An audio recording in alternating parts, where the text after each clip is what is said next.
तो बच्चों आज का टॉपिक है द फंडामेंटल ऑफ लाइफ। सबसे पहले समझते हैं कि फंडामेंटल का अर्थ क्या होता है। तो यहाँ पर द फंडामेंटल ऑफ लाइफ, इसका अर्थ होता है जीवन की मूलभूत इकाई। आखिर मूलभूत या फिर आधार क्या होता है, फंडामेंटल क्या होता है, इसको समझते हैं। जिस प्रकार ये मार्कर है, इस मार्कर में ये डायरेक्ट मार्कर नहीं बना होगा। आप जानते हैं कि इसमें प्लास्टिक के छोटे छोटे पार्टिकल्स होंगे, इसको मिलाकर तब जाकर इसका कवर बना हुआ है। जैसे अगर हम जो शर्ट पहने हैं, ये डायरेक्ट शर्ट नहीं बन गया।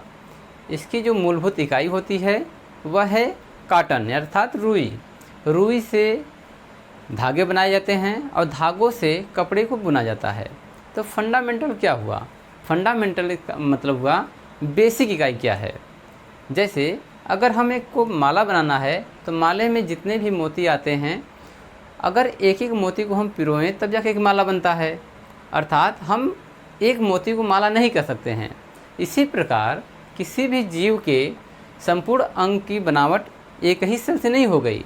हाँ, कुछ सेल ऐसे होते हैं जो यूनिसेलुलर होते हैं, एक कोशिकीय होते हैं, परंतु अगर हम मल्टी सेलुलर की बात करें तो कोशिकाओं के मिलने से ही शरीर के निर्माण होते हैं या कोशिकांग बनते हैं। तो हम इस टॉपिक में जानेंगे कि जीवन की सबसे मूलभूत या बेसिक इकाई क्या होती है। तो सबसे मूलभूत इकाई में आता है सेल। सेल अर्थात कोशिका। कोशिका क्या है? जीवन की सबसे छोटी और मूलभूत इकाई होती है। कोशिका से ही किसी जीवन के पनपने की संभावना होती है। जैसे अगर किसी इंसान या जानवर या फिर पेड़ पौधों में अगर रचना हुई है तो वह सेल से हुई है। सेल के मिलने से ही ऊतक बनता है और ऊतक के मिलने से कोशिकांग बनते हैं और कोशिकांग से बॉडी बनती है। तो हम जानेंगे इस चैप्टर में, ये चैप्टर हमारा इंट्रोडक्शन का है। सबसे पहले पढ़ेंगे हम सेल क्या होता है। एक एग्जाम्पल से समझते हैं कि सेल की हमारे शरीर में क्या महत्व है। क्या हम मानते हैं कि हमारा शरीर केवल बिना सेल का बना हुआ है? नहीं, यानी कि शरीर को बनने के लिए सबसे पहले छोटी इकाई, जिस प्रकार इस कपड़े के बनने के लिए एक रुई का धागा जरूरी था, उसी प्रकार हमारे शरीर को बनने के लिए या फिर कोशिका को बनने के लिए या फिर ऊतक को बनने के लिए कोशिका की जरूरत पड़ती है। कोशिकाओं के अंदर भी कोशिकांग होते हैं, परंतु हम समझते हैं पहले कोशिका का महत्व क्या है। एक एक कोशिका मिल करके अनेक प्रकार के अंगों की रचना करते हैं, अर्थात ऊतक बनाते हैं और ऊतक से अलग अलग अंग बनते हैं। जैसे हमारे फिंगर की ये टिश्यू अलग है, यहाँ हथेलियों की टिश्यू अलग है, हमारी आँखों की टिश्यू अलग है, कान की टिश्यू अलग है, यानी ऊतक अलग अलग हैं। सभी का अपना अलग अलग कार्य है। तो जीवन की सबसे छोटी इकाई जो कोशिका है, सेल है, वह हमारे शरीर की रचना करती है या फिर पौधों के या फिर छोटे से छोटे जीव या बड़े से बड़े जीव की रचना करती है। अब बात करते हैं सिंगल सेलुलर की, जिनके पास एक ही सेल होता है। जैसे अमीबा। अमीबा के पूरे शरीर की बनावट एक ही सेल से हुई है। उसके पूरे कोशिकांग, किसी प्रकार कोशिकांग नहीं पाए जाते हैं। केंद्रक अल्प विकसित होता है। जितने भी कोशिकीय जीव हैं, या तो केंद्रक अल्प विकसित होता है या तो विकसित ही नहीं होता है। परंतु सेल का महत्व यह होता है कि सेल को मिलने से ऊतक बनते हैं और ऊतकों के मिलने से अंग बनते हैं और अंगों के मिलने से बॉडी की रचना होती है। तो सबसे पहले हम अगले टॉपिक में जब भी आएंगे दूसरी क्लास लेकर के, तो इसमें पढ़ेंगे सेल का डिफिनीशन क्या है, यानी कि इसकी परिभाषा क्या है। आगे हम सेल में पढ़ेंगे डिस्कवरी ऑफ सेल, कि सेल की खोज कैसे हुई, कौन किया, किस प्रकार किया। जैसे कि हम आपको अभी बता देते हैं कि सेल की खोज किए थे रॉबर्ट हुक। ठीक है। आगे है सेल में पढ़ेंगे पार्ट्स ऑफ सेल, यानी कि सेल्स, कोशिकाओं के कितने भाग हैं और सभी भागों के अलग अलग कार्य क्या क्या हैं, इसके विषय में भी जानेंगे। जैसे हमारे शरीर के पार्ट्स होते हैं हाथ, पैर, नाक, कान, जीभ, आँख, बाल, ये सभी अंग हैं। इसी प्रकार कोशिकाओं के भी पार्ट्स होते हैं, जिसमें पहला पढ़ना हमें आउटर मेम्ब्रेन, दूसरा पढ़ना हमें प्रोटोप्लाज्म और तीसरा है सेल ऑर्गेनेल्स। तो सबसे महत्वपूर्ण पहले है ये है कि हम आउटर मेम्ब्रेन में क्या क्या पढ़ें। जैसे हमारे बॉडी के चारों तरफ आउटर साइड में क्या है, स्किन है, और स्किन डिसाइड करती है कि हमारे शरीर के आंतरिक जो अंग हैं उनको सुरक्षा मिल सके। इसी प्रकार यहाँ पर आउटर मेम्ब्रेन में 2 टाइप हैं। सबसे पहले सेल वाल। सेल वाल जो होता है यह पेड़ पौधों में पाया जाता है, इंसानों में नहीं पाया जाता है। इसको हिंदी में हम कोशिका भित्ति कहते हैं और यह केवल पौधों में ही पाया जाता है। तो सेल वाल डिसाइड करता है कि किसी भी पेड़ पौधों के आंतरिक अंगों को चोट न पहुँचे, ये प्रोटेक्शन के रूप में काम करता है। आगे आता है सेल मेम्ब्रेन और प्लाज्मा मेम्ब्रेन। सेल मेम्ब्रेन अर्थात कोशिका झिल्ली या प्लाज्मा झिल्ली, यह इंसान तथा जंतुओं या सूक्ष्म जीवों सभी के सेल के ऊपर की एक संरचना होती है जो सेल के अंदर कोशिकांगों की सुरक्षा करती है। तो दूसरा टॉपिक हमें पढ़ना पड़ेगा इसमें सेल मेम्ब्रेन।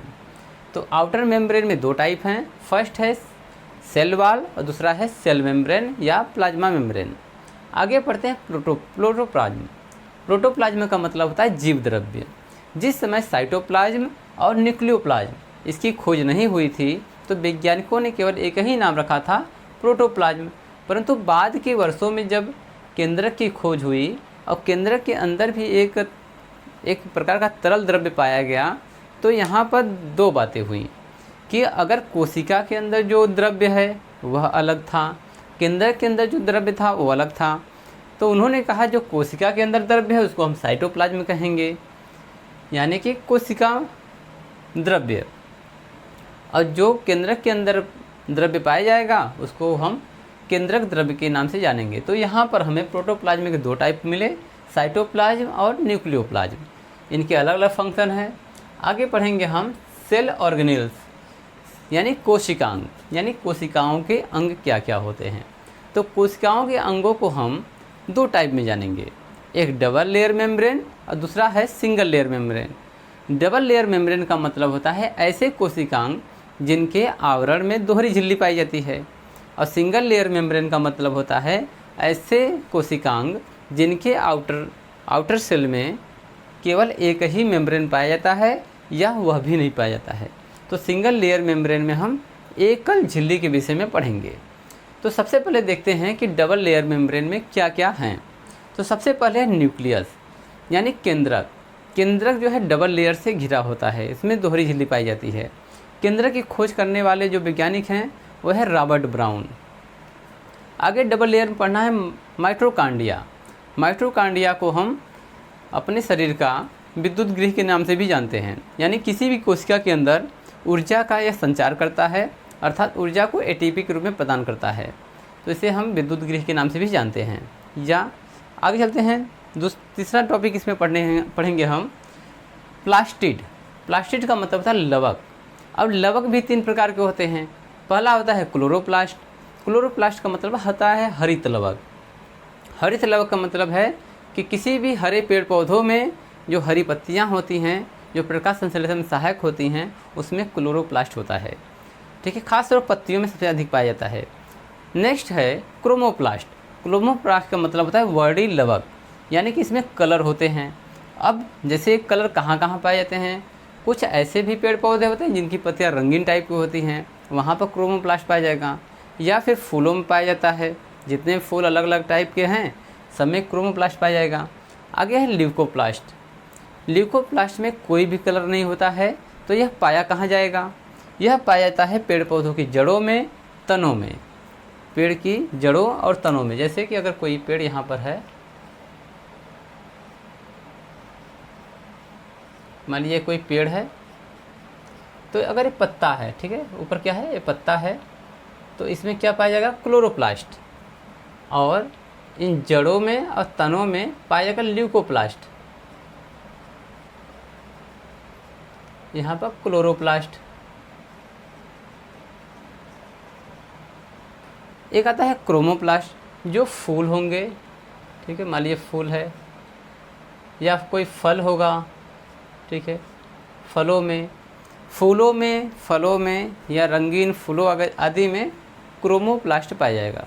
तो यहाँ पर प्लास्टिड के 3 टाइप हो गए, क्रोमोप्लास्ट, क्रोमोप्लास्ट और ल्यूकोप्लास्ट। आगे है इंडोप्लाज्मिक रेटिकुलम यानी ER, इसको हिंदी में अंतःप्रद्रवी जालिका कहते हैं। इसके 2 टाइप हैं। पहला है RER, रफ एंडोप्लाज्मिक रेटिकुलम यानी खुरदरी अंतःप्रद्रवी जालिका। दूसरा है SER, स्मूथ एंडोप्लाज्मिक रेटिकुलम अर्थात चिकनी अंतःप्रद्रवी जालिका। इसके 2 टाइप हैं। ठीक है, आगे हम पढ़ेंगे सिंगल लेयर मेम्ब्रेन में इसके टाइप आते हैं लाइसोसोम। लाइसोसोम इसको हम अपने कोशिका के सुसाइड बैग के नाम से भी जानते हैं। अर्थात जब भी कोशिका के अंदर कोई जीव आता है, एंटर करता है, इसको भक्षण करने का काम करता है, खा जाता है, या फिर अपने आप को यह विस्फोट कर लेगा, अपने सेल को तोड़ लेगा। सिंगल लेयर होता है, इसमें एक ही सेल होता है, बिल्कुल ऐसा। तो क्या करके अपने आप को इस सेल को तोड़ लेगा, यानी कि सेल के ऊपर का जो मेम्ब्रेन है इसको तोड़ लेगा। इसमें से जो मटेरियल होते हैं वो बाहर निकलेंगे। तो इसमें अम्लीय पदार्थ पाया जाता है जो सेल को डेड कर देता है, इसलिए इसको सुसाइड बैग के नाम से जाना जाता है। आगे है राइबोसोम्स। राइबोसोम्स में प्रोटीन होता है। आगे है सेंट्रोसोम। सेंट्रोसोम इसको हम तारक काय के नाम से जानते हैं। यह किसी DNA का पुश का काम करता है जो उसको आगे बढ़ने में सहायता करता है। आगे है वैक्यूल्स। वैक्यूल्स का मतलब था रिक्तिका। यह खासतौर पर पेड़ पौधों में ही पाया जाता है, इंसानों में या जानवरों में, जंतुओं में नहीं पाया जाता है। वैक्यूल्स का काम होता है पानी को स्टोर करना या फिर भोजन को स्टोर करना। तो यह खासतौर पर पेड़ पौधों में है। तो जितने भी हम यहाँ पर देखे हैं उसमें से वैक्यूल्स और प्लास्टिड एक खास तौर पर हमें पेड़ पौधों में या पादपों में देखने को मिलता है। तो नेक्स्ट टॉपिक इसका बनता है, आखिरी टॉपिक इसमें हम पढ़ेंगे सेल डिवीज़न, यानी कि किसी भी शरीर में सेल कैसे बढ़ता है। ठीक है, हम लोग काफ़ी आश्चर्यचकित होते हैं कि हमें चोट लगती है तो उसकी भरपाई कैसे हो जाता है। ठीक है, जिससे हम लोग के मन में एक क्वेश्चन उठता है कि पेड़ पौधों के अगर डालियों काटा जाता है तो डालियाँ वहाँ से निकल जाती हैं। क्या ऐसा इंसानों के अंदर भी होता है, जानवरों के अंदर भी होता है? तो हाँ, देखिए किसी भी इंसान या पौधे के मेन अंग को काटने पर दोबारा नहीं पनपेगा, परंतु अगर छोटे मोटे घाव है तो उनकी भरपाई हो जाती है। तो यहाँ पर सेल डिवीजन में हम 2 टाइप पढ़ेंगे, माइटोसिस और मियोसिस। इन दोनों के जरिए सेल डिवीजन कैसे होता है हम बारी बारी से आगे के टॉपिकों में पढ़ेंगे। ठीक है, तो सेल डिवीजन एक तरह से समझ लीजिए कि जैसे सेल डिवीजन होता है, एक सेल 2 भागों में टूटता है और 2 से 4 होते हैं, चारों फिर से अपने आप को पूर्ण विकसित करेंगे और फिर वो टूटते हैं हाफ में, फिर मिल कर के एक नए सेल की रचना करते हैं और वहाँ से सेल डिवीजन संपन्न होता है। यानी सेल को टूटने से या बनने से ही हमारी कोशिकाओं का निर्माण होता है। ठीक है, तो अगले टॉपिक में हम पढ़ेंगे सेल की डिफिनीशन क्या होती है। तब तक के लिए धन्यवाद।